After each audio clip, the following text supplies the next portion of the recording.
যখন তুমি নিজের রক্তের মানুষের দ্বারা কষ্ট পাবে, তখন একবার নবী ইউসুফ আলাইহিসসালামের কথা মনে করো। তিনি কিভাবে নিজের ভাইয়ের দ্বারা প্রতারিত হয়েছিলেন। যখন তোমার বাবা মা না বুঝে তোমার বিরুদ্ধাচরণ করে, তখন নবী ইব্রাহিম আলাইহিসসালামের কথা মনে করো। তার বাবা তাকে আগুনে নিক্ষেপ করায় ভূমিকা রেখেছিল।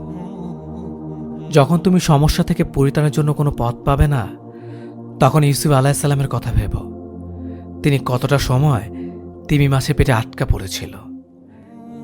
যখন তোমার নামে কেউ মিথ্যা অপবাদ ছড়িয়ে দেবে, তখন মা আয়েশা রাদিয়াল্লাহু আনহার কথা মনে করো।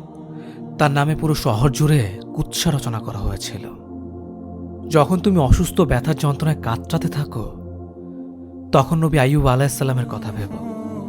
তিনি ভয়ঙ্কর এক ভাইরাসজনিত রোগে আক্রান্ত হয়ে তোমার থেকেও বেশি কষ্ট পেয়েছিল।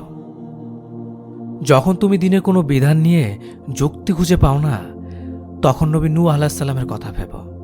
তিনি কোনো প্রশ্ন ছাড়াই মরুভূমিতে নৌকা তৈরি করেছিল।